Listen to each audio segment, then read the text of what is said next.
Right. ఉక్కును తుక్కు చేసే కుట్రలు, ఉద్యోగులను తొలగిస్తూ ప్రైవేటీకరణ ప్రయత్నాలు తీవ్రతరం, ప్యాకేజీని అప్పులకు జమ చేసి సాయం చేసినట్లు బిల్డప్, రాష్ట్ర ప్రాజెక్టులకు సైతం రాయ్పూర్ ఉక్కు వినియోగం. అవును, ఈ అమరావతిలో బోల్డ్ కన్స్ట్రక్షన్ చేస్తున్నాం అంటున్నారు కదా, ఈ విశాఖ స్టీల్ ప్రాజెక్టు సంబంధించినటువంటి స్టీల్ని ఎందుకు వాడట్లేదనే విమర్శలు పత్రికల్లో వస్తున్నాయి. ప్రజాశక్తి ఈ వార్తను ఆసక్తికరంగా నిన్న ప్రచురించింది. మీరేమంటారు గోపి గారు? సార్, విశాఖ ఉక్కు మీద చంద్రబాబు నాయుడు గారు యూటర్న్ తీసుకున్నారు అన్నట్టుగా కనిపిస్తోంది. అది నిన్న ఆయన విశాఖపట్నంలో మాట్లాడుతూ పని చేయకుండా జీతాలు ఎట్లా వస్తాయి, పని చేయకుండా అభివృద్ధి ఎట్లా వస్తాయి, నష్టాల్లో ఉంది ఇప్పుడు విశాఖ ఉక్కు, ప్రైవేటు సంస్థ ఒకటి వస్తుంది, అది లాభాల్లో ఉంటుంది అంటూ మాట్లాడారు. ఆల్రెడీ చెప్పేశారు. అంటే రాబోయే ప్రైవేటు సంస్థకి అనుకూలంగా ఉండడం కోసం విశాఖ ఉక్కుని నిర్వీర్యం చేస్తున్నారు. ఇప్పటికే 34 డిపార్ట్మెంట్లు ప్రైవేటైజ్ చేసినట్టున్నారు. ఇది కొనసాగుతుంది. నిజంగానే మీరు అన్నట్టుగా అమరావతిలో భారీ కట్టడాలు నిర్మాణాలు జరుగుతూ ఉన్నాయి. ఆ నిర్మాణాలకంతా కూడా విశాఖ స్టీల్ ఎందుకు వాడడం లేదు? ఈయనకి కానీ చిత్తశుద్ధి ఉంటే ప్రభుత్వ స్టీల్ కదా, స్టీల్ ఫ్యాక్టరీ కదా అది, దాంట్లో ఉత్పత్తి అయ్యే ఉక్కుని ఇనువుని ఎందుకు ఇక్కడ అమరావతిలో నిర్మాణాలకు వాడడం లేదనేది ఆయన జవాబు చెప్పాల్సిన అవసరం ఉంటుంది. ఇప్పటికే అమరావతిలో నిర్మాణంలో ఉన్న ప్రతి భవనానికి, ప్రతి నిర్మాణానికి విశాఖ స్టీల్ కానీ వాడితే మరి కొంత లాభాలు వచ్చే అవకాశం ఉంది కదా విశాఖ స్టీల్ కి. ఆ రకంగా ఆదుకోవచ్చు కదా, ఎందుకు చేయడం లేదు అనేది చంద్రబాబే సమాధానం చెప్పాలి. అయితే ఒకటైతే స్పష్టంగా అయింది నిన్న మాట్లాడిన దాన్ని బట్టి, విశాఖ స్టీల్ ని ప్రైవేటైజ్ చేయడానికి అయితే తెలుగుదేశం పార్టీ సానుకూలంగా ఉన్నట్టుగా కనిపిస్తుంది. అంతకుముందు సొంత గనులు సాధిస్తాం అని చెప్పి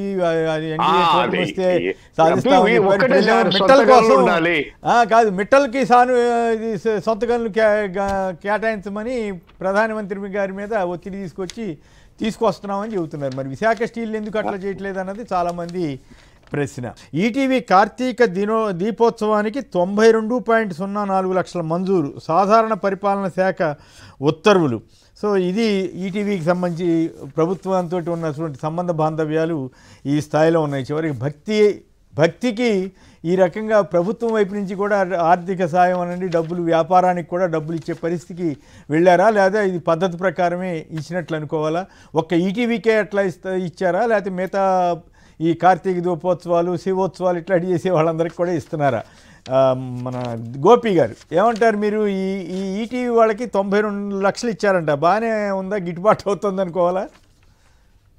సరే, నిన్న చంద్రబాబు నాయుడు గారు చెప్పారు, రామోజీరావు గారు బతికుండగా ఎప్పుడు తన్ని ఏమి సహాయం అడగలేదని, తను కూడా ఏమి సహాయం చేయలేదని, ఏదన్నా ట్రాన్స్ఫర్లు కానీ అట్లాంటివి ఏం చేయలేదని ఒక పచ్చి అబద్ధాన్ని నిన్న చెప్పారు.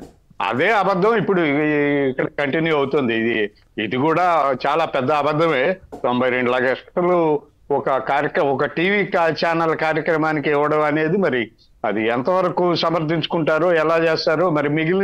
మిగిలిన టీవీలు కూడా వాళ్ళు, భక్తి టీవీయో ఏదో ఉంది ఎన్టీవీ వాళ్ళది, వాళ్ళు రోజు ఏదో ఒకటి కార్యక్రమాలు చేస్తూనే ఉంటారు. మరి వాళ్ళకి ఎందుకు ఇవ్వరో ఇది అర్థం కావట్లేదు. దీన్ని బట్టే చెప్తుంది రామోజీరావుకి చంద్రబాబుకి మధ్య ఎలాంటి సంబంధాలు ఉండేవి, ఎలా వ్యాపారాలు, రామోజీరావు గారి వ్యాపారాలు కొనసాగింపుకు, అభివృద్ధికి చంద్రబాబు నాయుడు గారు ముఖ్యమంత్రిగా ఏ మేరకు సహకరించారనేది ఈ జీవో చూస్తే తెలుస్తుంది. రైట్. నాగార్జున, మీరు కూడా స్పందిస్తారా దీని మీద సంక్షిప్తంగా? ఈటీవీ కార్తీక దీపోత్సవానికి 92 లక్షలు అంటే, ఒకప్పుడు మాతోటి రామోజీరావు ఈ దేవుడు ఏంటి, అదేంటి, ఇదేంటి, వారఫలాలు ఏంటి, ఇట్లాంటివి అని అంటుండేవాళ్ళు, చాలా హేతువాదిగా మాట్లాడేవారు. కానీ ఇప్పుడు ఆయన భక్తి రంగంలోకి వచ్చిన తర్వాత మంచి గిట్టుబాటు అయిన వ్యాపారంగా మార్చుకున్నారనుకోవాలా, ఏమనుకోవాలి నాగార్జున? ముందుగా సాక్షి టీవీ ప్రేక్షకులకి, ప్యానెల్లో ఉన్నటువంటి సీనియర్ పత్రికేయులకి, మీకు అందరికీ నమస్కారాలండి. సరే, కార్తీక దీపోత్సవం చేసినది ఎప్పుడో చేసినందుకు ఇప్పుడు రాటిఫికేషన్ ఇచ్చి ఒక సుమారుగా అరౌండ్ ₹1 కోటి ఇచ్చారు అని చెప్తాను. అది చాలా గత ఏడాది అట. కరెక్ట్. సారీ, నేను ఇప్పుడు తాజాగా అనుకున్నా. సారీ, గత ఏడాది అట. మీరే కరెక్ట్ చెప్పారు. గత ఏడాది నవంబర్ 2 నుంచి డిసెంబర్ 1 వరకు అప్పుడు జరిగిందని ఇచ్చారట. అప్పుడు జరిగిన దానికి ఇప్పుడు రాటిఫికేషన్ ఇచ్చే ఇప్పుడు డబ్బులు డ్రా చేసి ఇప్పుడు ఇచ్చారు. సో ఈ ₹1 కోటి చాలా చిన్న మొత్తం ఈనాడు గ్రూప్ కి వీళ్ళు ఇప్పుడు ఇచ్చింది చూసుకుంటే. సో చాలా ఉన్నాయి, ఇవన్నీ జరిగాయన్నీ. కాకపోతే చంద్రబాబు నాయుడు గారు మొన్న మాట్లాడుతూ రామోజీరావు గారు బతికుండగా నేను ఎప్పుడు ఏమి సహాయం చేయలేదు, ఆయనకి నాకేమీ సహాయం చేయలేదు అని చెప్తున్నారు. పాపం చనిపోయిన తర్వాత కూడా సహాయం చేశారు. పాపం వాళ్ళిద్దరి మధ్య ఉన్నటువంటి అత్యున్నతమైనటువంటి స్నేహ సంబంధాలు అనుకుంటా. సో రామోజీ గ్రూప్ కి, ఈనాడుకి చంద్రబాబు నాయుడు గారు దారాదత్తం చేసినటువంటి అతి చిన్న స్వల్పమైనటువంటి మొత్తం వాళ్ళు మొదటి రోజు యాడ్ చేయించుకుంటే దాదాపుగా 70 లక్షలు 80 లక్షలు తీసుకుంటారు.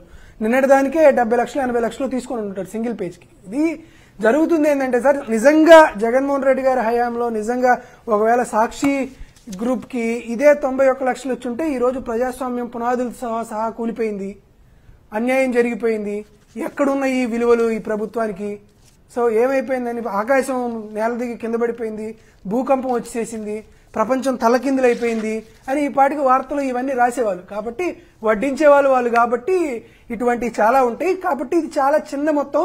ఈ కుంభకోణాలు, ఈ స్కాములు రానున్న రోజుల్లో అన్ని వరుసగా అన్ని చెప్పుకుంటూ ఉంటాం. కాబట్టి రామోజీరావు గారు లేరు కాబట్టి పాపం ఆయన్ని మనం ఇప్పుడు ఏం అనలేం. కాబట్టి కొత్తగా వచ్చేటువంటి కిరణ్ గారా లేకపోతే ఎవరో ఉన్నారు కొత్త ఆయన పాపం. సో వీరందరికి కూడా వచ్చే సీజన్ లో అన్ని దఫాల వారీగా వారు చేసేటువంటి కార్యక్రమాలు ఖచ్చితంగా వైఎస్ఆర్ కాంగ్రెస్ పార్టీ బయటపెడుతుంది. రైట్. అంటే చిన్న మొత్తమే కావచ్చు కానీ సందర్భం కార్తీక దీపోత్సవం ఇటువంటి వాటికి కూడా ప్రభుత్వాలు ఈ స్థాయిలో ఇస్తున్నాయా అనేది నాకు కాస్త ఆశ్చర్యం కలిగించింది. ఆంధ్రప్రదేశ్ రాష్ట్రానికి సంబంధించి జగన్మోహన్ రెడ్డి గారి ఎన్నికల ఫలితాల్లో మీరు గాని కూటమి ప్రభుత్వానికి ఓటేస్తే విశాఖ ఉక్కు ప్రైవేటీకరణకు మీరు ఓటేసినట్లే అని అప్పుడు గాజువాకకి వెళ్ళినా విశాఖపట్నంకి వెళ్ళినా చెప్పారు. సో చంద్రబాబు నాయుడు గారు ప్రత్యేకంగా ఏం చెప్తున్నారంటే, మేము వచ్చిన తర్వాత ఒక 11,000 కోట్ల రూపాయలు విశాఖ స్టీల్ ప్లాంట్కి మేము ఇచ్చాము, మీరు పని చేయట్లేదు, మీరు ఖాళీగా కూర్చొని ఇంట్లో ప్రశాంతంగా ఉండి పని చేయకుండా మీకు జీతాలు ఎట్లా ఇస్తా అన్నారు. నిజమే సార్, 11,000 కోట్ల రూపాయలు ఆంధ్రప్రదేశ్లో ఉన్నటువంటి విశాఖ స్టీల్ ప్లాంట్కి కేంద్ర ప్రభుత్వం ఇచ్చినట్లు మీరు భావిస్తే విశాఖ స్టీల్ ప్లాంట్ నుంచి ప్రభుత్వానికి 60,000 కోట్ల రూపాయలు వచ్చినాయి. దాంతోపాటు ఏదో ఉత్పత్తి లేదు అని చెప్తున్నారు. ఆ ఉత్పత్తి చెప్తానండి. భారతదేశంలో 869 ప్రైవేట్ స్టీల్ ప్లాంట్లు ఉన్నాయి, 9 గవర్నమెంట్ స్టీల్ ప్లాంట్లు ఉన్నాయి సార్. 869 ప్రైవేట్ స్టీల్ ప్లాంట్లు 11 కోట్ల టన్నుల ఉత్పత్తి జరుగుతుంది. సామర్థ్యం ఉంటే సుమారుగా 8 కోట్ల ఉత్పత్తి జరుగుతుంది. గవర్నమెంట్కి సంబంధించి 9 ప్రభుత్వ స్టీల్ ప్లాంట్లు ఉంటే 8 సెయిల్లో నడుస్తున్నాయి. 8 సెయిల్ ఆధ్వర్యంలో నడుస్తున్న దాంట్లో ఆంధ్రప్రదేశ్ రాష్ట్రంలో జగన్మోహన్ రెడ్డి గారు ముఖ్యమంత్రిగా ఉండగా విశాఖ స్టీల్ ప్లాంటు సెయిల్ ఆధ్వర్యంలో నడుస్తున్నటువంటి 9 ప్రభుత్వ రంగ స్టీల్ ప్లాంట్లో అన్ని సంవత్సరాలు టాప్ ఉత్పత్తి జరిగింది సార్. అంటే యావరేజ్గా 43 లక్షల టన్నుల ఉత్పత్తి ప్రతి ఇయర్ జరుగుతుంది. ఇది విశాఖ స్టీల్ ప్లాంట్కి సంబంధించి భారతదేశ ప్రభుత్వ రంగ సంస్థల్లో స్టీల్ ప్లాంట్ ఉత్పత్తిలో ఆంధ్రప్రదేశ్ రాష్ట్రం మొట్టమొదటి ప్లేస్లో ఉంది జగన్మోహన్ రెడ్డి గారి హయాంలో. చంద్రబాబు నాయుడు గారు వచ్చిన తర్వాత కూడా కొంచెం అటు ఇటుగా అదే విధంగా సాగుతుంది. కాబట్టి విశాఖ స్టీల్ ప్లాంట్ ఉద్యోగస్తులు పనులు చేయకుండా ఖాళీగా కూర్చొని జీతాలు తీసుకోవట్లేదు సార్. తీసుకుంటుంది ఎవరంటే చంద్రబాబు నాయుడు గారు, పవన్ కళ్యాణ్ గారు, మిగతా నారా లోకేష్ గారు, వీరు తీసుకుంటున్నారు. కానీ ప్రైవేట్ స్టీల్ ప్లాంట్కి సంబంధించినటువంటి విశాఖ స్టీల్ ప్లాంట్కి సంబంధించిన విషయం అట్లా కార్మికులను కానీ అక్కడ చేసేటువంటి ఉద్యోగస్తులు కానీ ఈ విధమైనటువంటి తీవ్రమైనటువంటి హేయంగా వారు మాట్లాడడం అనేది వారి స్థాయికి తగదనేది వారు గుర్తు చేసుకోవాలి. మేమేం అడుగుతున్నాం, మిగతా అన్ని రంగ సంస్థల కంటే విశాఖ స్టీల్ ప్లాంట్ అద్భుతంగా జరుగుతున్నటువంటి పని అని జరుగుతుంది. మీరు అడుగుతున్నారు అమరావతిలో 1,50,000 కోట్ల రూపాయల జరుగుతుంది. మీరు చాలా సంస్థలు మీకు తెలుసు, ఎల్ఎన్టీ మీకు బాగా తెలుసు, షాపూర్ పల్లంజీ మీకు బాగా తెలుసు. ఎన్నో ప్రైవేట్ రంగ సంస్థలకి చంద్రబాబు నాయుడు గారికి అభినాభావ సంబంధం ఉంది కదా.